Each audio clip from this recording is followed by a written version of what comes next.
Boa noite, pessoal. Bom que vocês estão aí. Vamos aproveitar então essa hora que vamos passar juntos, né, para nos fortalecer e refletir, meditar um pouquinho, que a gente possa sair daqui melhor, não é? Então que tenhamos o coração tranquilo, estejamos calmos, receptivos, otimistas, para que os nossos amigos espirituais que nos acompanham, amigos como o nosso anjo da guarda, este devotado, trabalhador, está sempre do nosso lado, nos orientando, nos inspirando, nos protegendo quando pode.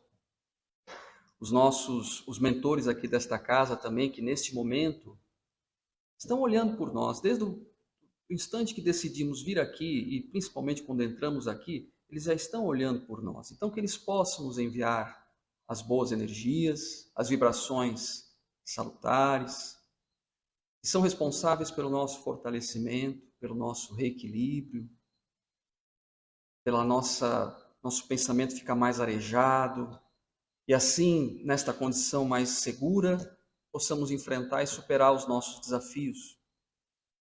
Todas essas situações que ocorrem em nossa vida e que não tem como a gente desviar, não tem como a gente fingir que não é com a gente, não tem como a gente terceirizar, mandar para uma outra pessoa, não, a gente tem que enfrentar, tem que passar por elas.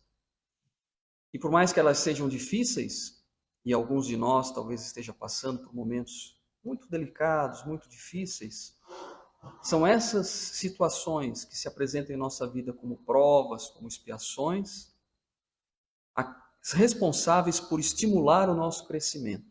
Porque na busca de resolver o problema, nós despertamos as virtudes que estão na nossa intimidade. Somos todos filhos de Deus. E Deus, quando nos criou, nos legou o potencial da perfeição. Nós temos na nossa intimidade espiritual, como se fosse esse DNA que está ali, essa bagagem genética espiritual para nos transformarmos um dia em seres perfeitos e, consequentemente, felizes. Felicidade plena e absoluta. É apenas uma questão de tempo, ou seja, de passarmos pelas experiências da vida e também de sermos dóceis aos estímulos da vida. Não nos revoltarmos, não lutarmos contra coisas que são naturais da vida, não é? Os espíritos nos falam que a nossa trajetória, ela é um processo de evolução. Ou seja, somos criados simples e ignorantes, como os espíritos nos dizem, e aí começamos um processo de evolução.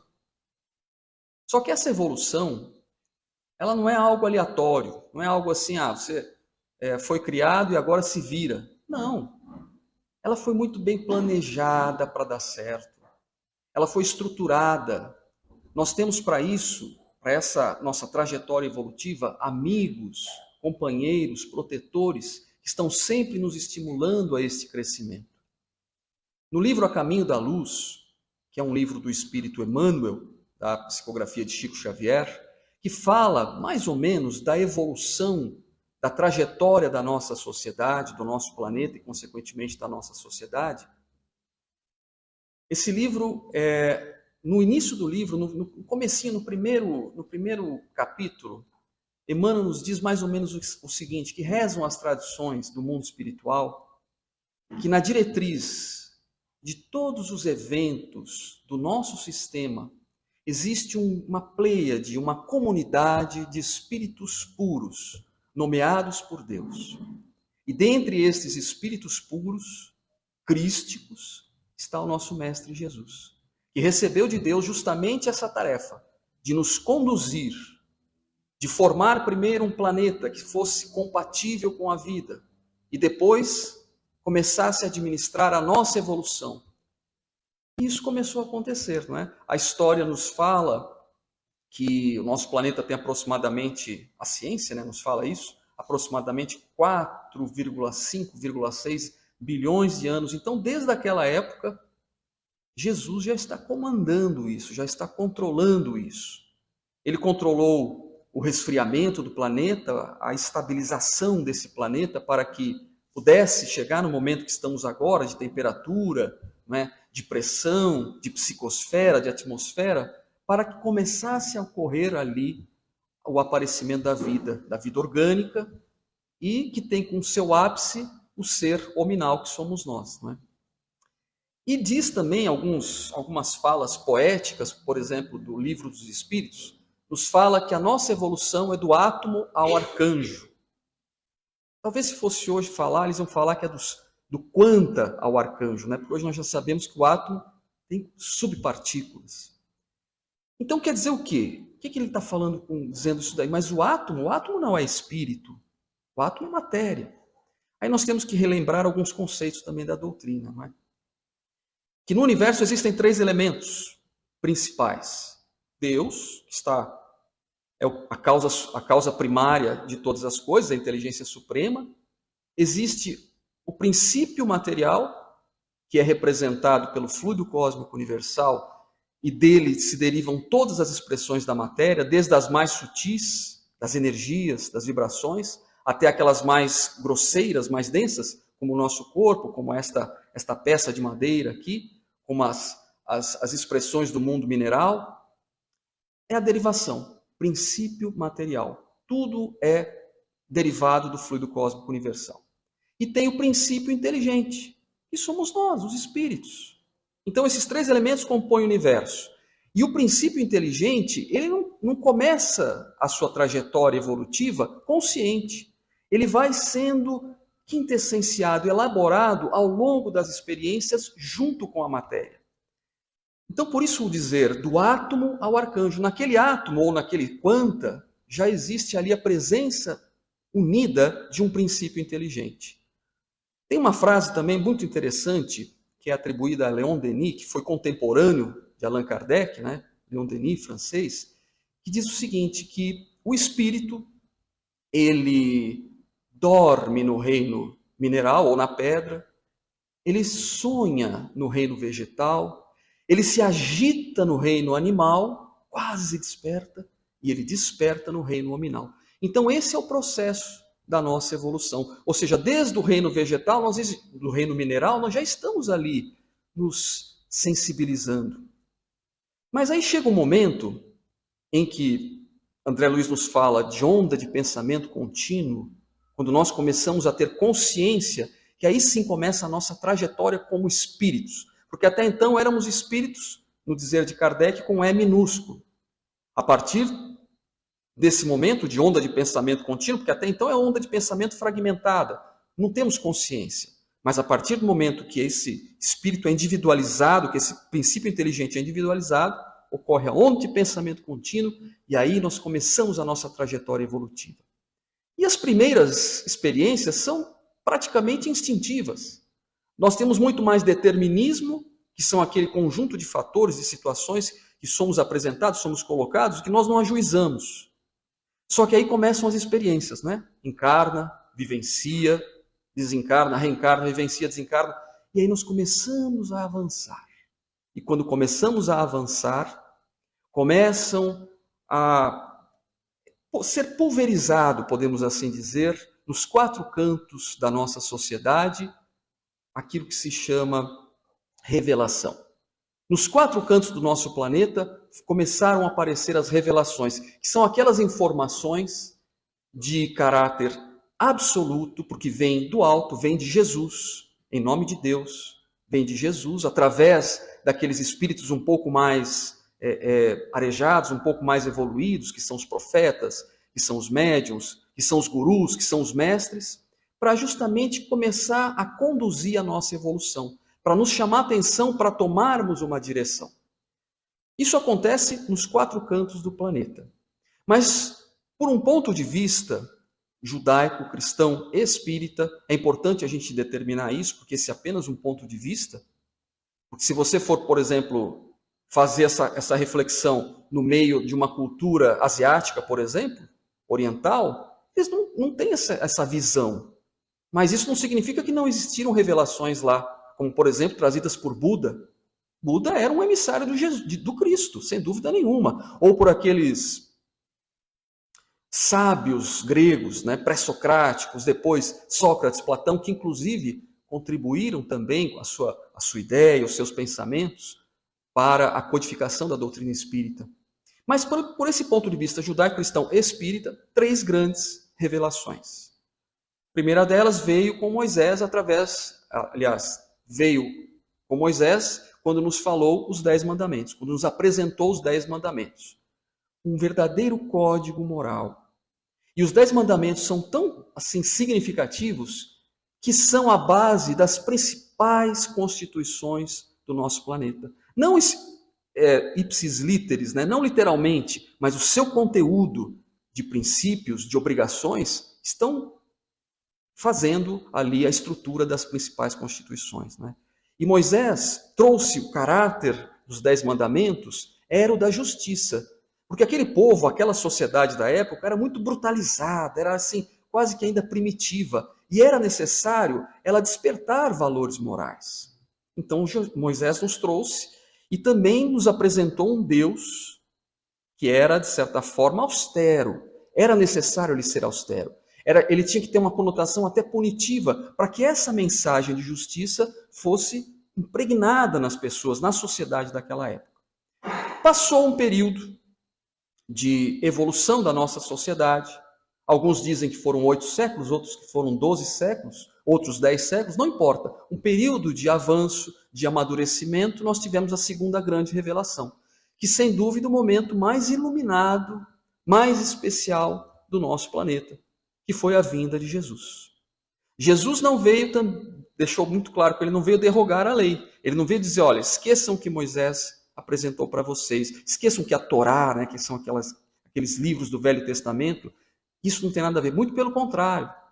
Jesus, ele veio nos mostrar como cumprir essa lei, como vivenciar essa lei. E aí nos apresenta, ou pelo menos reaviva em nós, o sentimento do amor. Questionado qual o maior mandamento? Amarás a Deus de todo o teu coração, de todo o teu sentimento, de todo o teu espírito, e ao próximo como a si mesmo.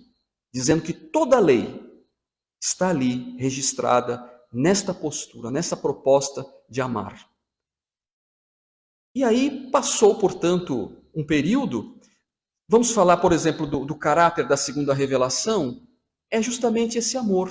Se a primeira era a justiça, a segunda revelação era o amor, que foi traduzido ou foi relatado nos evangelhos. Os evangelhos, aliás, o evangelho, de um modo geral, os evangelhos, porque são quatro evangelistas, não foi Jesus que escreveu, foram os evangelistas vivenciando ou observando a vivência de Jesus. Então eles observavam como ele agia, como ele falava, o que ele fazia, e aí registravam nos evangelhos. Passou mais um período, passou mais uma fase de amadurecimento da nossa sociedade, 18 séculos, e veio a terceira grande revelação, que para nós, mais uma vez, por esse ponto de vista, faz todo sentido, que é a doutrina espírita. E a doutrina espírita também é num espírito de sequência a construção da primeira, da segunda e agora da terceira revelação. Não é dizer, está tudo errado que foi feito até agora, vamos apresentar algo novo. Não é algo novo. É como se fosse assim, um aperfeiçoamento no sentido da nossa percepção. Porque se as revelações são de caráter absoluto, a nossa percepção ela é relativa ao grau de adiantamento em que nós estamos, de amadurecimento que nós estamos. Porque Deus podia falar assim, Jesus, apresenta tudo de uma vez, mas a gente não ia entender. Seria como você chegar, por exemplo, uma criança de 6 anos de idade, 5, 6 anos, colocar ela dentro do cockpit de um avião, por exemplo, de um Boeing 747, colocar do lado ali o manual de instruções do Boeing e falar, vá e dirija, pilote esse Boeing, decole ele, saia de São Paulo, vá até Nova York, por exemplo. Ela não tem desenvolvimento intelecto-moral para isso. Ela sabe quanto muito você pode ensiná-la a escrever, a ler. Ela está sendo alfabetizada nessa fase.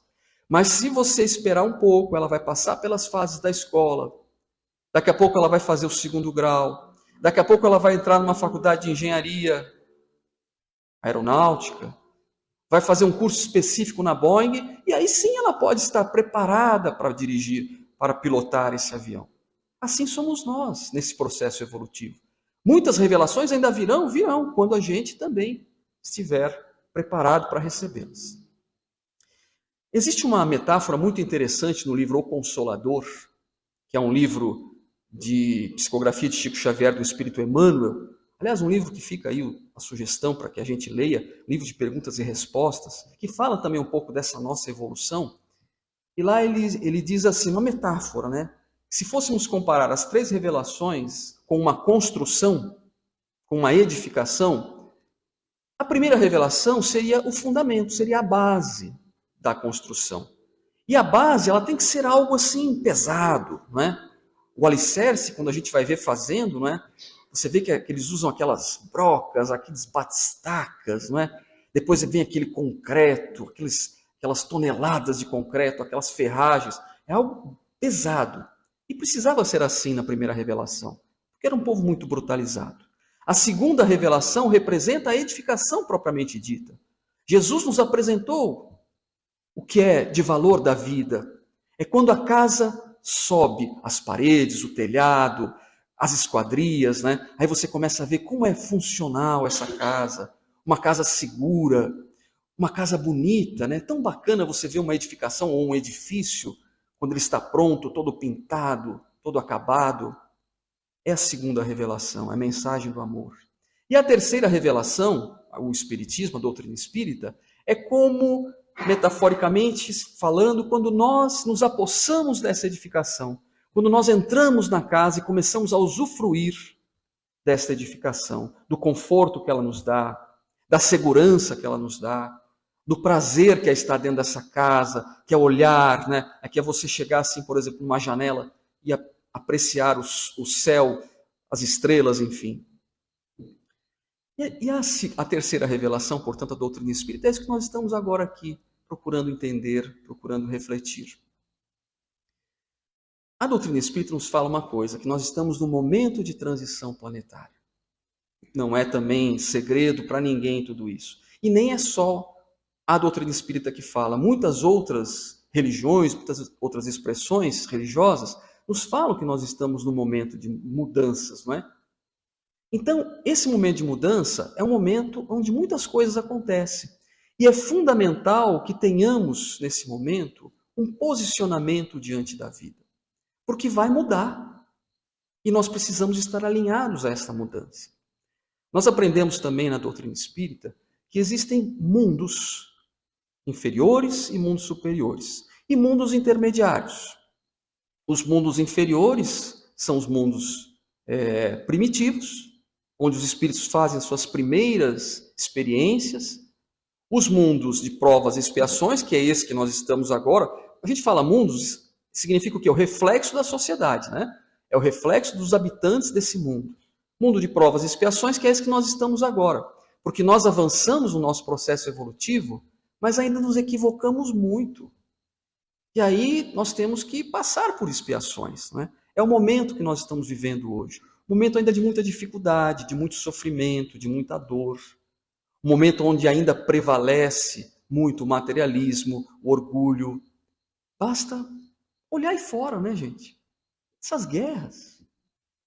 Onde já se viu, estamos no ano 2024, ainda temos guerras. As pessoas gastam bilhões para construir artefatos, maquinários, para exterminar as pessoas, para matar. Então ainda estamos no mundo de provas e expiações. Mas o progresso é inevitável. Nós estamos, portanto, indo para os outros mundos. Existem os mundos intermediários, que nós já vamos chegar, e os mundos superiores, que são os mundos felizes e ditosos e os mundos celestes.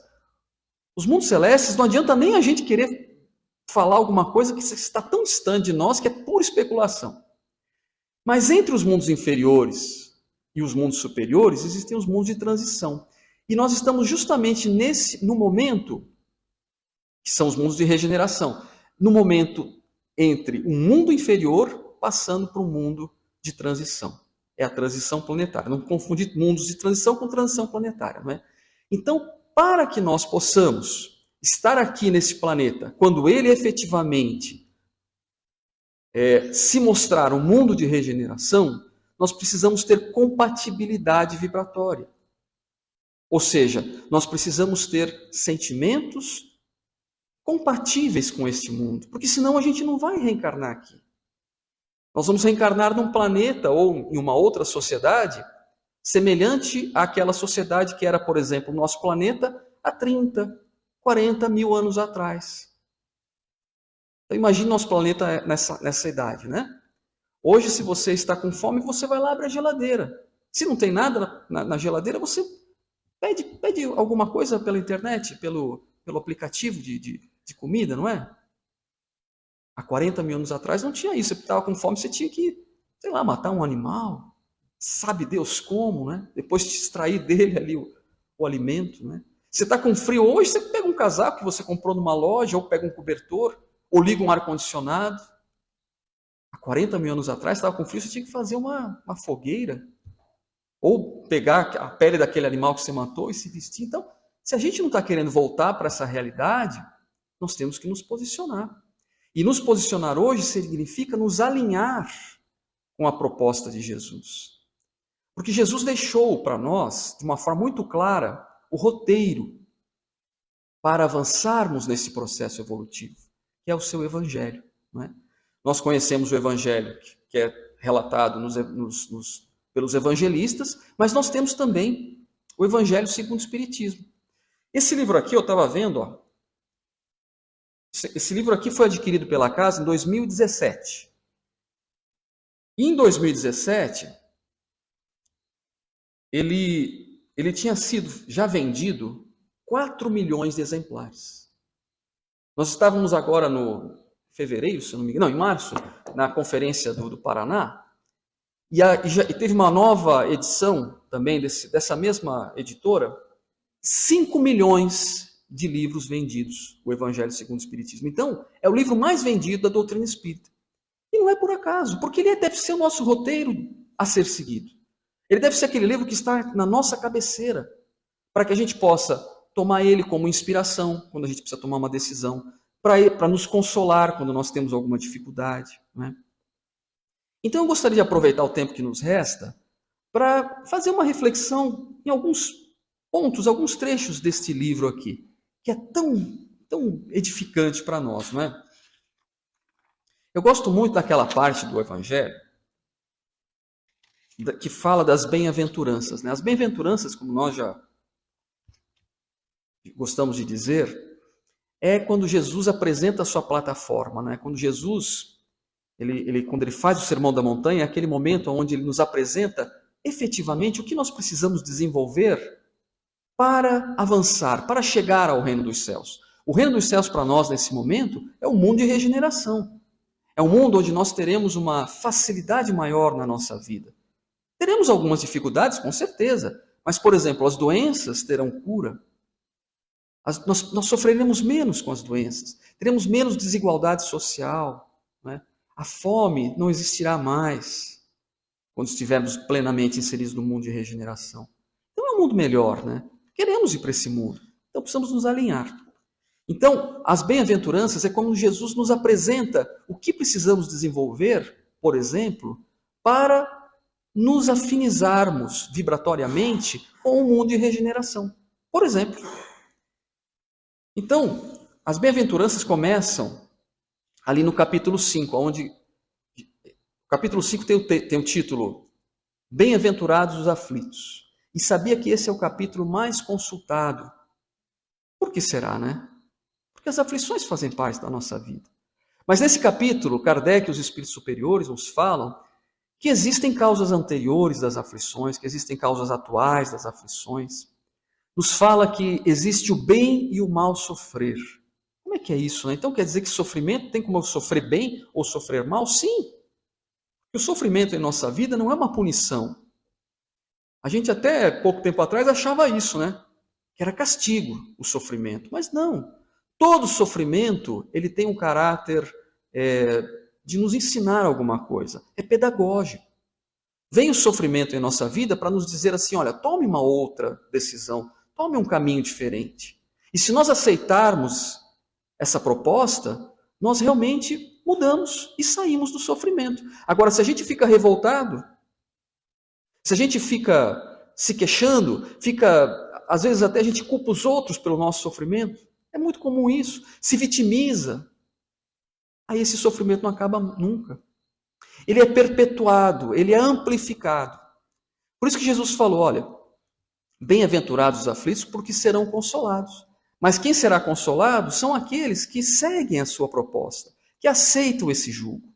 E aí, vivendo essa transformação, buscando esse estímulo para transformar, para mudar, você começa a se libertar do sofrimento. E aí você percebe que realmente ele não é tão pesado. Jesus já falou que Deus não coloca fardos pesados em ombros fracos. O fardo é proporcional na nossa capacidade de suportar. Então, quando a gente olha a vida por esse ângulo, a gente começa a se libertar da dor e do sofrimento, né? O capítulo seguinte, o capítulo 6, é o capítulo Cristo Consolador. E aí tem justamente esse texto, o jugo leve, né? O capítulo 7, aí Jesus começa a falar das virtudes que nós precisamos desenvolver. Capítulo 7 é bem-aventurados os pobres de espírito. O que é pobre de espírito? É aquele que já é humilde. É aquele que não se reconhece melhor do que ninguém. Ou seja, todos nós somos iguais. As questões que hoje talvez nos deixam com alguma vantagem, ou seja, uma pessoa que é mais rica, uma pessoa que é mais bonita, uma pessoa que é mais poderosa, é circunstancial. Ou seja, hoje você está assim, mas amanhã você pode não estar. Então nós temos que ter consciência disso e olhar os outros como iguais. Porque quando nós somos arrogantes, quando nós nos achamos melhores do que os outros, nós vamos sofrer. Tem uma passagem do Chico Xavier em que ele estava, é relatado que ele estava ali no centro espírita fazendo os seus trabalhos, já era alta madrugada. E Chico Xavier era assim, ele trabalhava durante o dia no seu ofício, na Fazenda Modelo, aí depois ele ia para o centro espírita, quando ele estava em Pedro Leopoldo, né, depois para Uberaba também, e ficava lá a noite inteira, a tarde inteira, né, trabalhando, psicografando, fazendo os seus atendimentos. Então já era alta madrugada quando chegou um senhor ali para vê-lo, chamando por ele. Ele terminou ali as psicografias e foi atender esse senhor. Era um senhor distinto, uma aparência distinta, de terno, assim. E aí Chico Xavier chegou lá, pois não, o que eu posso fazer pelo senhor? Cansado, quase 5 horas da manhã. Eu vim aqui, seu Chico Xavier, porque eu quero uma psicografia do meu filho. Meu filho morreu. E eu gostaria de uma psicografia dele. Aí o Chico ali com muito tato, né? Pois é, olha, não está me ocorrendo nada nesse momento, não é? Então o senhor pode fazer o seguinte, o senhor pode voltar aqui, né, nos próximos dias, quem sabe o seu filho se manifesta. Ou então o senhor deixa o seu endereço, que eu, se vier alguma coisa relativa ao seu filho, eu mando para o senhor. Não, eu quero uma psicografia agora. Mas, meu senhor, o telefone toca de lá para cá, nessa frase que todo mundo conhece, o telefone toca de lá para cá, não sou eu que faço a ligação. O senhor não está entendendo. Puxou do bolso um talão de cheques, falou, quanto é uma psicografia? Nisso, né, quem conta essa história muito bem é o Haroldo Dutra, né? Nisso, o Chico Xavier, que tinha mais ou menos a minha altura, assim, né? Falou que o Chico Xavier ficou com 2 metros de altura. Porque Emmanuel já estava um pouco irritado com aquilo tudo. Emmanuel, então, assumiu ali a fala do Chico. E aí chegou para esse senhor e falou, meu senhor, o seu filho está sofrendo. E uma boa parte do sofrimento do seu filho no mundo espiritual é por sua responsabilidade. Porque o senhor deu tudo para o seu filho do ponto de vista material. O senhor não dizia não para o seu filho. O senhor viciou o seu filho. O seu filho se alcoolizava e dirigia. E fez isso por muitas vezes. Foi muitas vezes protegido. Até que chegou um dia que não teve jeito. Que ele subiu na moto e se acidentou porque estava embriagado. E o senhor, que não ensinou valores morais para o seu filho, o senhor que não ensinou o valor do trabalho para o seu filho, do trabalho honesto, que não apresentou Jesus para o seu filho e os seus valores morais, está fazendo a mesma coisa com o seu segundo filho que está indo para o mesmo caminho. Nisso falou que o homem ficou meio pálido, virou as costas e foi embora, batendo a porta do seu carro e foi embora, cantando pneu. Aí chegou uma senhora que trabalhava com o Chico ali, né, ajudava nas psicografias ali, chegou e falou, mas Chico, Você sabe quem que era esse homem? Esse é um grande empresário de São Paulo. É um dos homens mais ricos do Brasil. Ah, minha filha. Mas não, ele é tão pobre que ele só tem dinheiro. Não tem mais nada.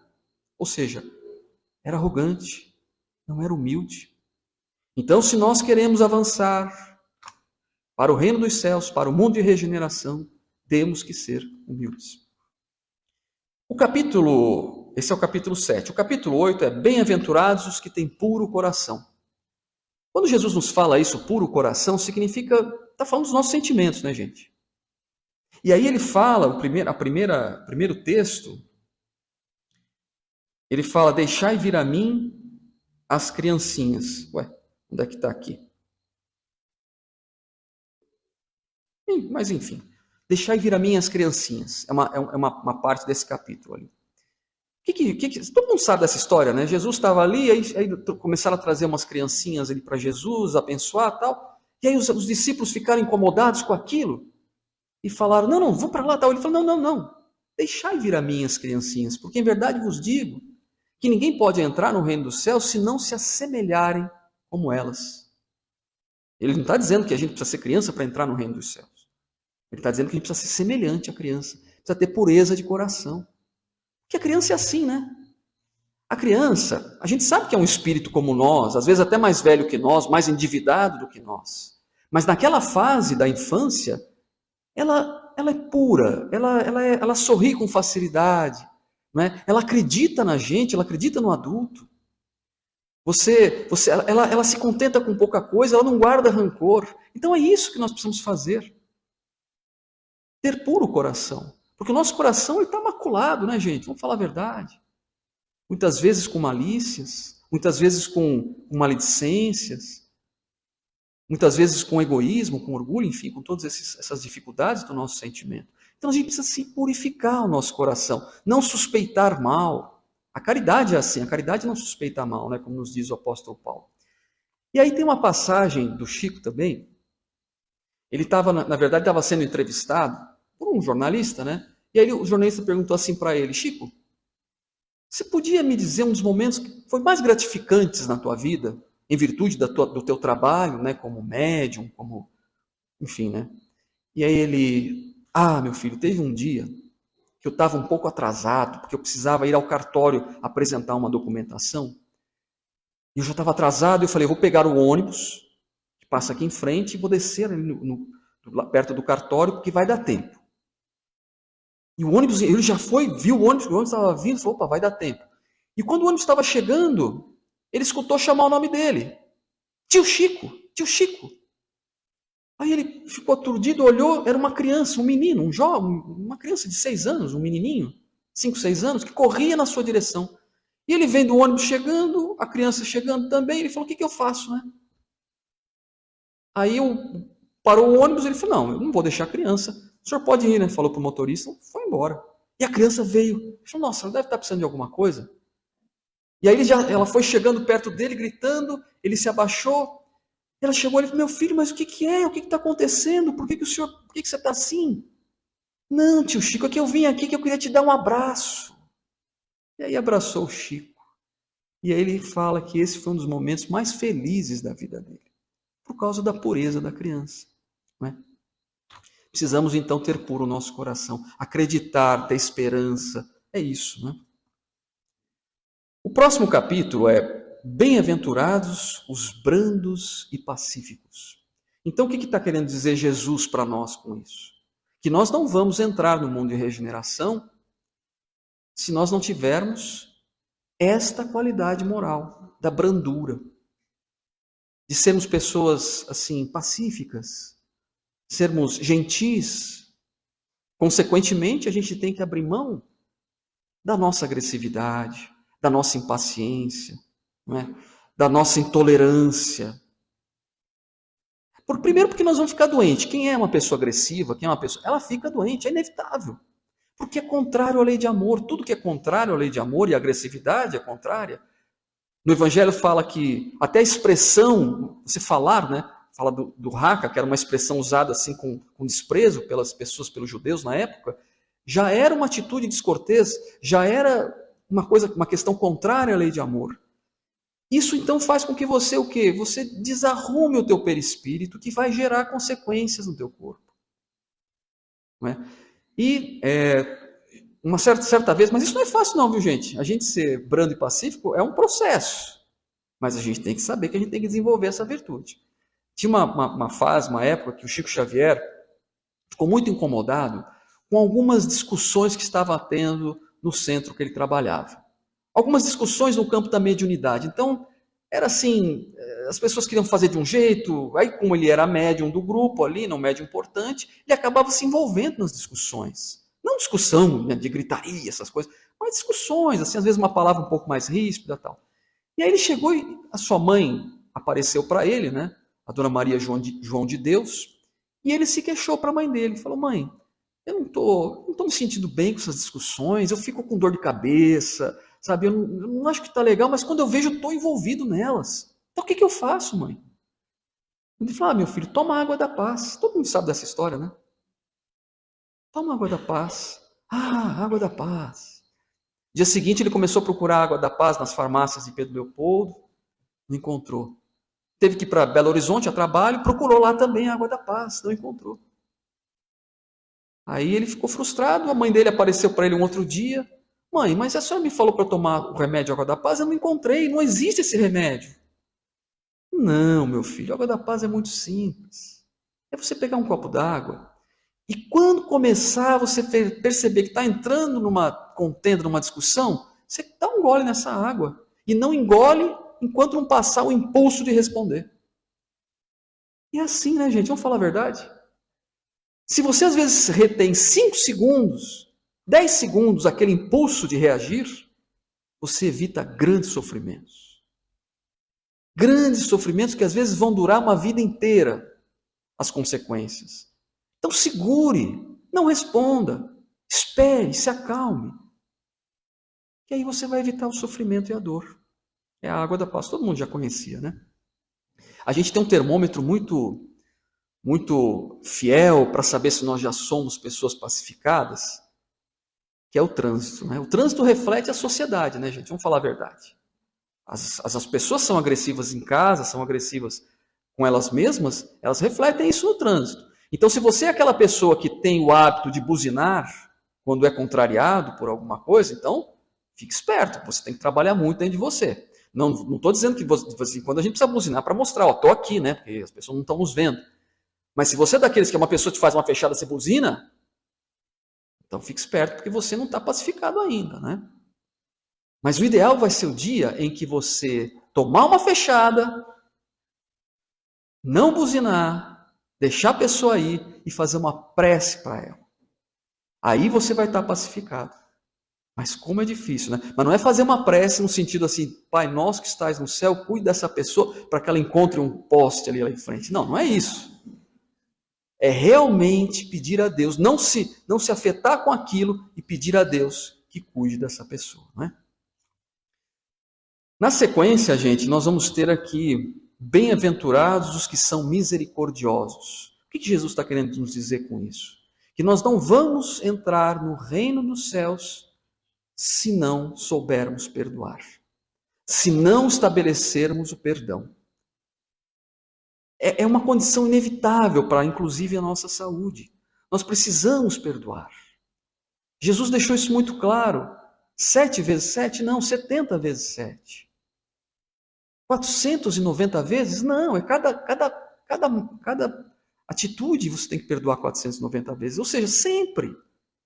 Porque a falta do perdão, que podemos dizer que é a mágoa, que é o rancor, né? Todas essas questões, é contrária à lei de amor.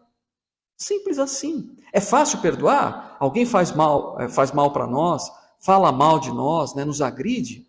É difícil, não é fácil. No primeiro momento é muito difícil, mas temos que trabalhar isso. Não podemos nutrir isso, porque senão nós vamos adoecer.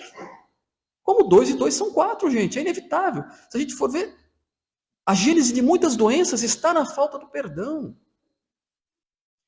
Tem uma passagem que também nós já falamos aqui algumas vezes, mas ela é bem didática para dar um exemplo sobre isso. que é um momento que ocorreu na vida do Divaldo Franco. Divaldo Franco começou a sentir um desconforto no peito. Uma dorzinha que vinha, passava, daqui a pouco vinha de novo. E foi aumentando. Aí ele falou, bom, preciso procurar um médico, vai saber se é coração, né? Aí foi no médico. O médico falou, não, você está com angina. Eu vou te passar um remedinho aqui, vai melhorar, fica tranquilo. Você tem saúde, você é jovem.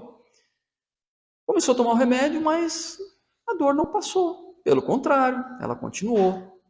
Ela começou a ficar mais frequente, voltou ao médico, o médico aumentou a dose, mudou a medicação, a dor só aumentava. E foi indo. Até que o médico chegou e falou, olha, agora sim, está ficando grave.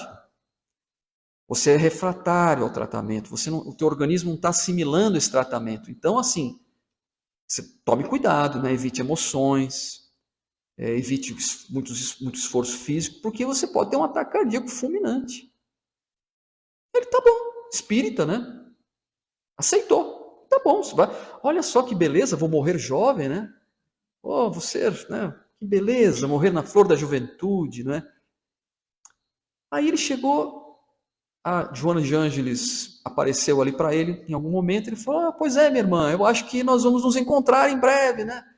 Aí ela, pode ser que sim, pode ser que não. Mas como pode ser que não? Eu estou fazendo tudo, estou com meu coração quase parando, estou fazendo de tudo, vou ao médico, estou tomando medicação não está fazendo efeito, doses mais altas.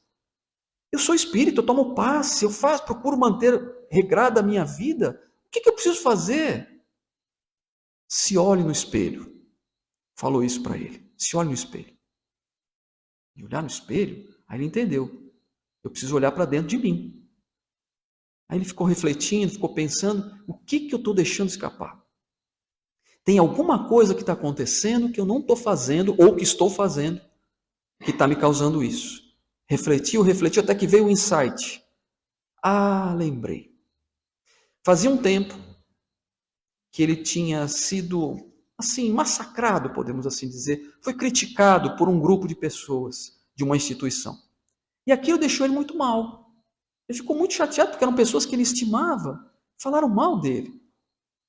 E ele, então, se afastou dessas pessoas. Falou, não, eu não preciso ficar aqui junto com elas, né?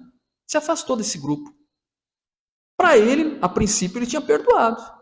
Mas não, ele estava magoado com essa situação. E era justamente essa mágoa que estava no coração dele, porque a mágoa é isso, né, gente? A mágoa é que nem uma brasa que está dentro do nosso peito. E toda vez que a gente lembra, que a gente recorda, ela encandece, é como se assoprássemos essa brasa. E vai corroendo a gente por dentro.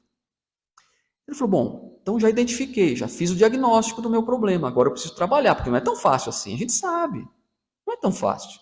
Mas aí começou a trabalhar, oração, né? Pedir a Deus, orar pelos inimigos, entre aspas, né? Aí aquilo foi começando a melhorar, a angina começou a melhorar, aí ele tomou coragem, foi procurar aquelas pessoas, porque às vezes a gente é assim, eu te perdoo, mas eu nunca mais quero te ver. Não perdoa então, né? Não perdoa. Foi procurar as pessoas. Alguns reataram com ele, ficou tudo bem, outros não quiseram saber dele, mas também ele já estava livre daquele peso. A história é que isso já faz mais de 40 anos, ele fez agora no domingo 97 anos, e o coração dele está pulsando, ainda está batendo, não é? Então, gente, 2 e 2 são 4. Quem não perdoa, quem tem mágoa, vai adoecer. Se não é um problema cardíaco, vai ser um problema, vai ser uma bolinha que vai começar a crescer dentro da gente, vai ser um órgão que vai começar a trabalhar dia sim, dia não. Então, vamos perdoar, que é para a nossa saúde. E para finalizar, o capítulo 11.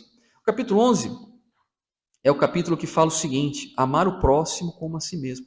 Porque tudo que nós estamos falando, tudo que é a proposta das revelações, desse alinhamento com Jesus, ele vai convergir para o amor. Todas as virtudes convergem para o amor. Por isso que não é uma questão da religião, gente. Kardec foi questionado certa vez, né? O Espiritismo é o futuro das religiões? Não. O Espiritismo é a religião do futuro? Não. É o futuro das religiões, porque todas as religiões vão convergir para isso. para essa proposta de amar, não é? E esse capítulo, ele tem, na instrução dos Espíritos, o maior mandamento. E tem uma frase que eu também, de vez em quando, gosto de repetir aqui, que é do Espírito Lázaro, que no meio do texto, o maior mandamento, ele diz mais ou menos o seguinte, que no início o homem só tem instintos, avançado e corrompido tem sensações, depurado e instruído, sentimentos. E a expressão mais singela, mais sublime dos sentimentos é o amor. Então essa é a história da nossa vida, da nossa trajetória, que no início dessa nossa jornada, quando nós éramos ainda espíritos bem primitivos, nós fomos alavancados pelos instintos. E aí nesse processo nós fomos despertando, fomos avançando, e aí começamos a nos corromper em busca das sensações, do materialismo, sensação de poder, sensorial, não é? Dos vícios. E é nesse momento que nós acabamos adquirindo dívidas e que hoje estamos expiando. Mas aí, depurados pelo sofrimento, e o sofrimento, como falamos há pouco, só tem o caráter de nos ensinar alguma coisa, nós começamos a perceber, instruídos pela doutrina espírita no nosso caso, que o que vale na vida são os sentimentos. É isso que tem valor, os sentimentos. E a expressão que resume todos os sentimentos, o ápice dos sentimentos, o sentimento por excelência, é o amor. Não o amor no sentido vulgar, mas o amor como Jesus nos amou. Então que tenhamos essa disposição de seguir esse evangelho, de consultá-lo, até ele ficar assim esgarçado, né? Pegarmos outro, porque é esse o roteiro infalível para sermos misericordiosos, para perdoarmos, para sermos dóceis, para termos puro o nosso coração e conseguirmos assim nos credenciar por condições vibratórias ao mundo de regeneração. Obrigado, pessoal, pela atenção. E agora eu passo de volta para Léo.